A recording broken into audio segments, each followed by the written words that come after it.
I'm Cathlyn Choi, a Korean chef now living in the US. My passion is creating healthy and delicious foods using some of my favorite Korean ingredients. Join me in learning about Korean foods, ingredients, and culture. Next on Cathlyn's Korean Kitchen. The first recipe for today is Sundubu chiggae, a very popular and nutritious Korean stew made with silken tofu. I'll show you how to make an elaborate royal court cuisine, kuksu chongol, made with a variety of fresh vegetables, mushrooms, prime-cut beef, and fresh noodles. And lastly, a one-of-a-kind delicious kimchi tofu chili served over angel hair pasta. Today is going to be all about soups and stews because soup plays a very important part in an everyday meal for Koreans. The main ingredients featured in today's recipes are soft silken tofu and mushrooms. So let's explore the world of nourishment and diverse flavors of Korean soups.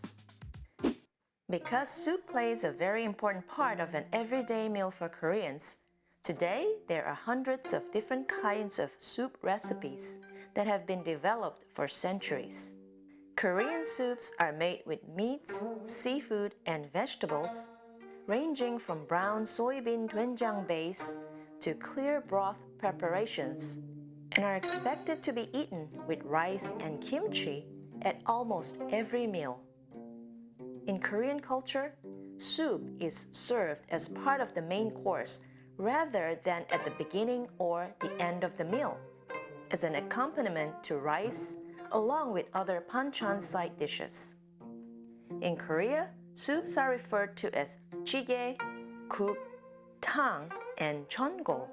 The main difference is in how the soup is prepared, what ingredients are used, and also depends on the consistency of the broth and the ratio of broth to the ingredients. Guk is a little richer in flavor, with thicker broth, primarily used for flavoring foods. Chiggae is thicker, heavier, seasoned soup or stew and contains more substance compared to the amount of liquid. Contrary to jjigae, chongol is an elaborate Korean dish made with sliced beef, seafood, vegetables, mushrooms, and other seasonings, where the ingredients are enjoyed more than the broth itself. Chongol originated as a royal court cuisine during the Joseon dynasty, and it was a dish that was prepared and enjoyed only by the upper class and members of the royal court. Last but not least, a more formal and specialized soup known as tang is often served as the main dish of the meal. For example, samgyetang and seollongtang. Sundubu jjigae happens to be my all-time favorites and it's super easy to make if you have the right ingredients. The key is to create rich, savory, and flavorful broth. And as I always say, it's important to remember the order in which you cook the ingredients. The main ingredient, of course, is sundubu, which I have about 10 ounces of organic silken tofu. It's different from regular tofu because it is soft in texture and almost like a jello. For the soup base, I'll be using about 6 ounces of lean ground beef. And for flavoring the broth, I'm using gochujang chili paste and doenjang soybean paste. Let's start by making the base of the chiggae. Heat a toast or regular pot. Add a teaspoon of cooking oil, then a heaping tablespoon of gochujang chili paste, and an equal amount of doenjang soybean paste, a tablespoon of minced garlic, a teaspoon of sesame oil, and fry the paste for about a minute. Remember, this process is very important to get the really great, rich flavor for the broth. The only thing I'm going to chop up is some fresh shiitake mushrooms here.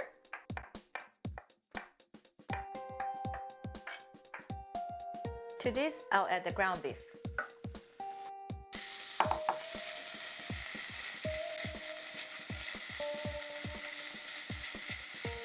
Stuffy mushrooms. Not only are they nutritious, but they add a very nice, distinct, and earthy flavor to the broth.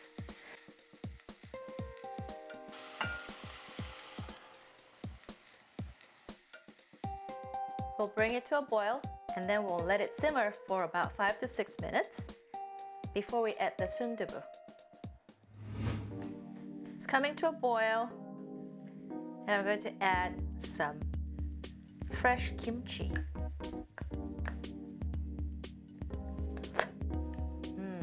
Very good. Silken tofu, sundubu. Let it simmer in medium-low heat for additional 3-4 minutes. The sundubu chiggae is almost done. I'm going to add a little bit of chili oil for extra spiciness.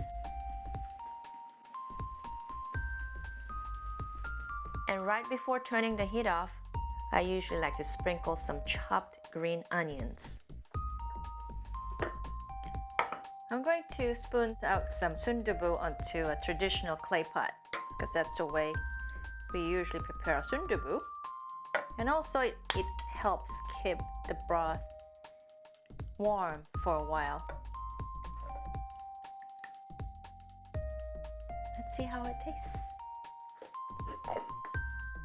Grab some tofu and the ground beef.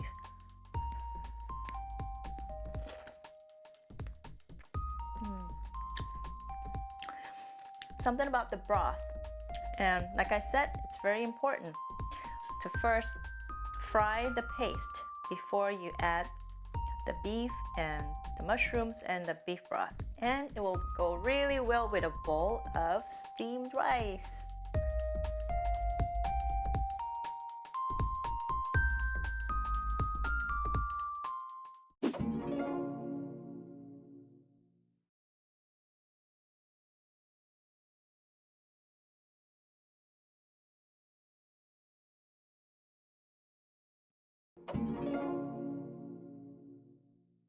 Before I finish my bowl, I'd better check in with my friend Woody and see what other special drinks he has prepared for us today.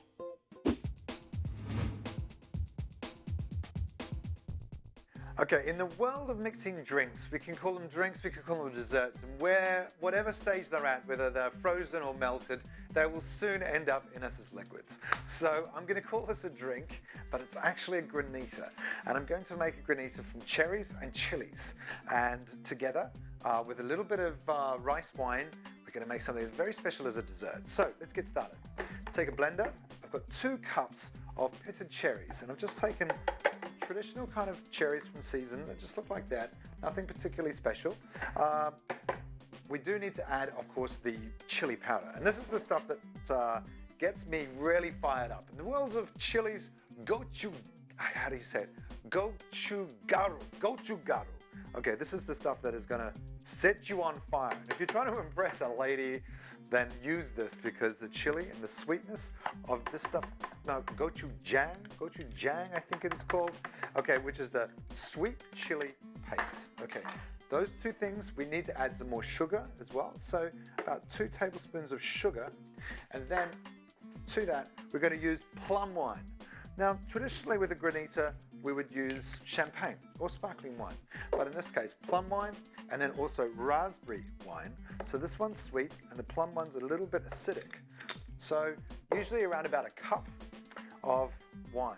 Together, blend it, and it's so easy, you couldn't believe it. If you're looking for a quick dessert, I recommend this. It's all we need to do, not very long. Pour it out into a baking tray. Like so. And just swish it around a little bit so it fills the whole baking tray.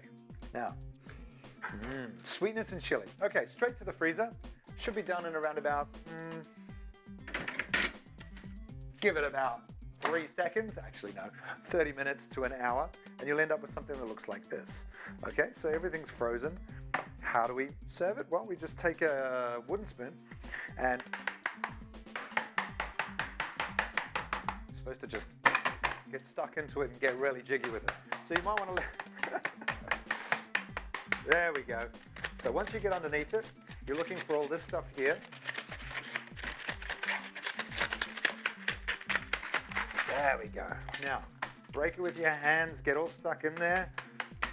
This will start to break down once it's been out of the freezer for a few minutes. So if you don't want to go to all this kind of physical energy before you serve dessert, just wait a little while.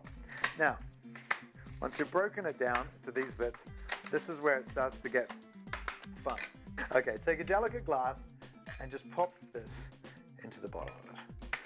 Now what happens is all the shards of the granita will start to melt a little bit. And then you serve it with a teaspoon. And for the 2 people that should share this, sort of like a Valentine's Day little get together, cherries. You could use chocolate as well if you wanted. But I've chosen the cherries because I think it's sort of like a nice fruit that's quite popular in Korea. And with the chili, the 2 of these things are cold. They're also a little bit hot. And serve the granita like so. You have cherry and chili granita. Warm, spicy, sweet, cherry. It's on the money, honey. It's freezing my mouth off. I love it. Cheers. Cheers, Cathlyn. Once again, I'm amazed at what kind of drinks you can come up with. Thanks, Woody. The next recipe I'm going to share with you is kuksu chongol, which is beef, mushroom, and noodle dish cooked in a hot pot. I have 16 ounces of pre-cooked Korean kuksu noodles. If you can't find this in the stores, you can substitute it for regular fresh pasta. I have a pound of lean, thinly sliced ribeye beef, fresh enoki and kyogo or shiitake mushrooms. Once again, the key to enjoying delicious chongol is in the broth. First, we'll need to boil some water in the pot over medium-high heat. When it comes to a boil, add the tashima sea kelp slices. We'll let it steep for about 15 minutes. Then remove the tashima. Now I'll add the beef broth to it. The noodles are cooked already, so I'll add that to the very end. First, I'm going to chop up some vegetables. I have 3 ounces of soup-cut chrysanthemum leaves, the enoki mushrooms, also slice in half, Korean zucchini, julienne the zucchini in thin strips. I'm also slicing up half a green bell pepper, one of my favorite vegetables that I use for flavoring my soups, stews, and stir fries. And lastly, some sesame leaves. Roll a few pieces up tightly and then slice them up in a chiffonade, like ribbon strips. These minty herbal leaves will give a really nice aromatic flavor to the chongol dish. We'll start adding the beef in there. Since they're very thinly sliced, it cooks very fast. Next, the mushrooms.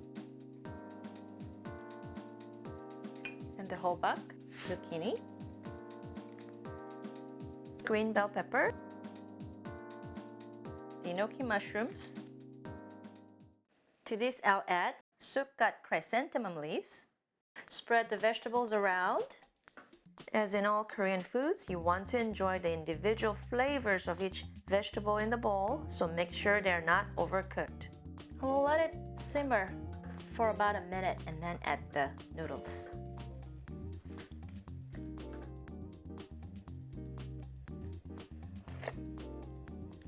It's great flavor, but I think it needs a little bit of soy sauce. So I'll add about a tablespoon and see how it goes. And to this, some minced garlic, half a tablespoon.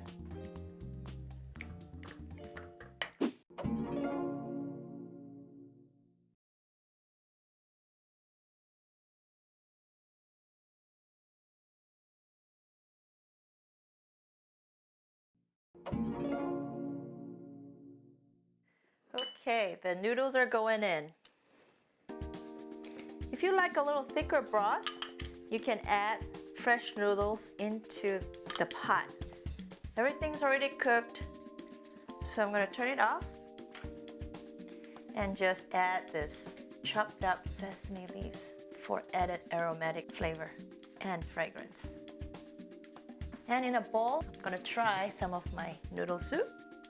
Smells really good. The aroma from the suka, crown daisies. Such a great flavor too. Some beef, vegetables, a little bit of everything. And the real stuff is the broth.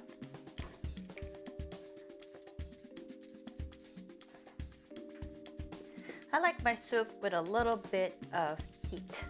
So to this, I'll sprinkle some gochugaru, Korean chili flakes, a little bit of toasted sesame seeds, and this is what I like to add to my soups and noodle soups. Or some roasted kim, which is the seaweed. Can't wait to taste it. Smells incredibly good. And all these flavors together. Wow. Let me try the broth first.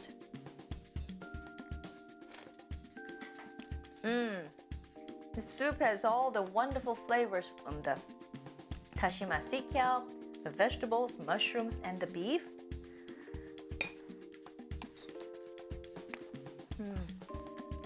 The vegetables complement the noodles really well. You don't need anything else. This is one healthy bowl of nutrition that will last you through the whole day. I'm in soup heaven.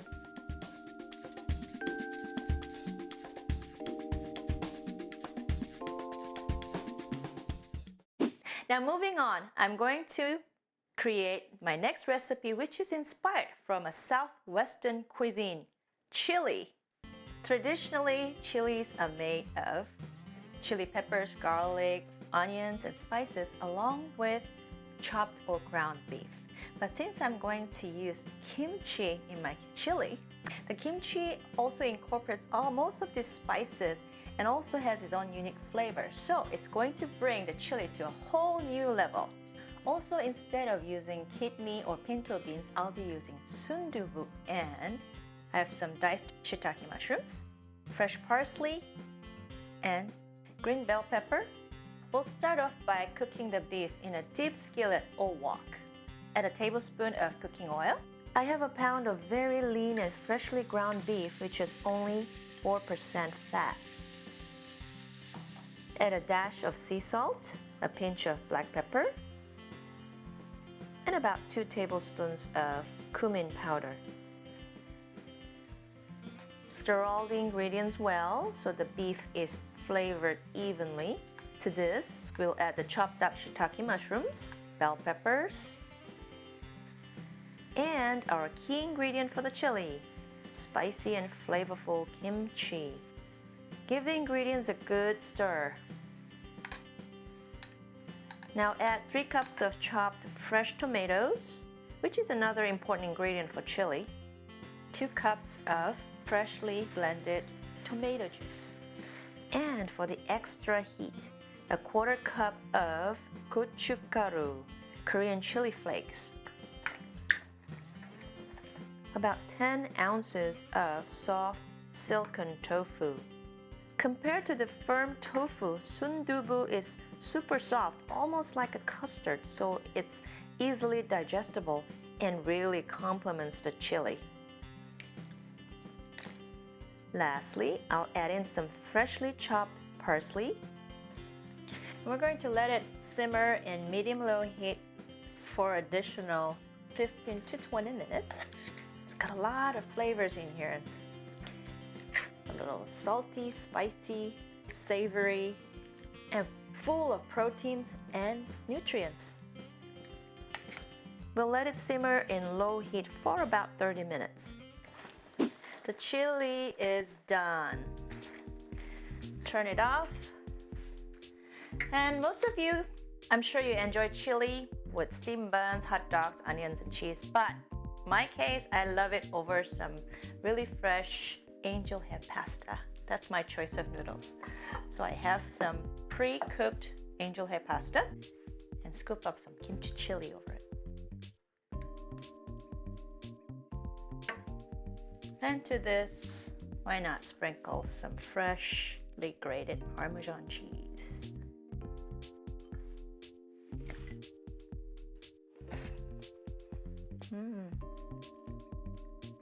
Yum, it's delicious. You have to try this out at home.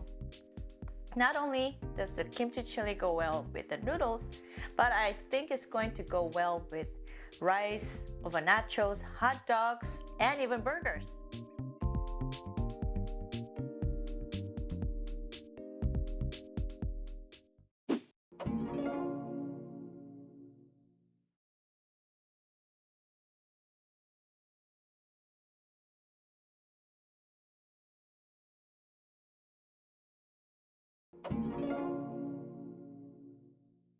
Now it's time to see what Dr. Dia has to say about the health and nutritional benefits of today's ingredients.